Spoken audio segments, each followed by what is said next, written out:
అమెరికాలో ఉంటున్న తాత్కాలిక వలసదారులు స్వదేశాలకు వెళ్లి గ్రీన్ కార్డు కోసం దరఖాస్తు చేసుకోవాలన్న ట్రంప్ ప్రభుత్వ నిర్ణయంపై ఆందోళనతో పాటు నిరసనలు వెల్లువెత్తుతున్నాయి. చట్ట నిబంధనలను పాటిస్తూ చేసుకున్న దరఖాస్తులపై నిర్ణయాన్ని పూర్తిగా అధికారుల విచక్షణకు వదిలేయడమేంటని చట్ట సభ్యులతో పాటు న్యాయ నిపుణులు మండిపడుతున్నారు. ఇది నిర్లక్ష్యపూరిత తప్పుడు నిర్ణయమని స్పష్టం చేస్తున్నారు. మరోవైపు ఇది చట్టపరంగా చెల్లుబాటు అవుతుందా అనే ప్రశ్నతో పాటు భారత్తో వాణిజ్య ఒప్పందం తుది దశకు చేరుకున్న నేపథ్యంలో దౌత్యపరమైన ఒత్తిడి పెంచడంలో భాగంగా ట్రంప్ సర్కారు తీసుకున్న ఎత్తుగడ అనే అనుమానాలు వ్యక్తమవుతున్నాయి. తాజా నిబంధన అమెరికాలోని 12 లక్షల భారతీయ కుటుంబాలపై ప్రభావం చూపే అవకాశం ఉందన్న ఆందోళన వ్యక్తమవుతోంది. ఈ నిర్ణయంపై జారీ చేసిన మెమోను వెనక్కి తీసుకునే వరకు ప్రతి వేదిక మీద పోరాడతామని డెమోక్రటిక్ పార్టీ చట్టసభ సభ్యులు తేల్చి చెప్పారు. ఈ చర్య ఎంతో కాలంగా అమెరికాలో ఉద్యోగాలు చేస్తున్న గ్రీన్ కార్డు కోసం ఎదురు చూస్తున్న వారికి ఆశని పాతమని బైడెన్ హయాంలో శ్వేత సౌధం సలహాదారుగా పనిచేసిన అజయ్ బూటోరియా పేర్కొన్నారు. అమెరికాలోని ప్రతి చట్టాన్ని గౌరవిస్తూ చట్టబద్ధ నివాసం కోసం ఎదురుచూస్తున్న వారిని ఇబ్బందుల్లోకి నెట్టడమేనని అభిప్రాయపడ్డారు. I-485కు దరఖాస్తు చేసుకున్న వారు అన్ని నిబంధనలను పాటించినా వాటిని పరిశీలించకుండానే తిరస్కరించే విచక్షణాధికారం అమెరికా అధికారులకు లభిస్తుందని, ఇక నుంచి చట్టబద్ధ అర్హతలు ఎంతమాత్రం సరిపోవని ఆందోళన వ్యక్తం చేశారు. ఇది లాజిక్ లేని నిర్ణయమని, దీనివల్ల నిపుణులు ఇతర దేశాలకు వలస వెళ్తారని క్యాటో ఇన్స్టిట్యూట్ ఆఫ్ వలస విభాగం డైరెక్టర్ డేవిడ్ జే బైర్ స్పష్టం చేశారు.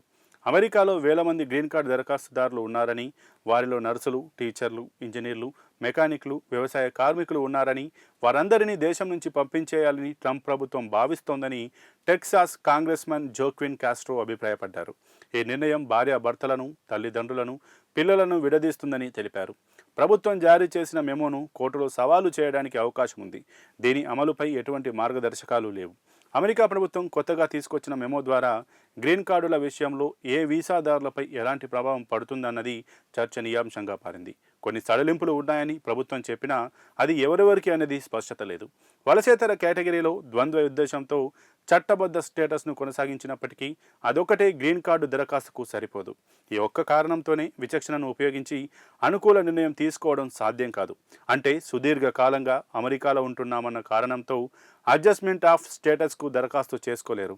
అది ఆటోమేటిక్గా పరిపాలనాపరమైన సాధారణ ప్రక్రియ, ఇక ఎంతమాత్రం కాదు. ఇక నుంచి అడ్జస్ట్ స్టేటస్ను దరఖాస్తుకు ఉన్న అర్హతలను అధికారులు పరిశీలించాల్సి ఉంటుంది. పన్నుల చరిత్ర, కుటుంబ పరిస్థితులు, కెరీర్ పురోగతి, ఇతర సాక్ష్యాలను వారు చూడాలి. F1 అనేది ద్వంద్వ ఉద్దేశ వీసా కాదు. ఒకవేళ విద్యార్థి అక్కడే PhD పూర్తి చేసి స్టెమ్ OPTలో ఉండి స్టేటస్కు దరఖాస్తు చేసుకుని అది జాతీయ ప్రయోజనాలకు అనుగుణంగా ఉందని నిరూపించుకుంటే ఆ విద్యార్థి గ్రీన్ కార్డుకు గట్టి దరఖాస్తుదారు అవుతారు. EB2, EB3 బ్యాక్లో ఉన్న ఉద్యోగులు దశాబ్ద కాలంగా వెయిటింగ్లో ఉంటే ఆ ఉద్యోగి అమెరికాలో ఉండి దరఖాస్తు చేసుకుంటే బలమైన ఆధారాలను చూపాల్సి ఉంటుంది. అమెరికాతో సానుకూల సంబంధాలు ఉన్నాయని, సుదీర్ఘ ఉద్యోగ అనుభవం ఉందని, పిల్లలు అక్కడే పెరిగారని నిరూపించాల్సి ఉంటుంది.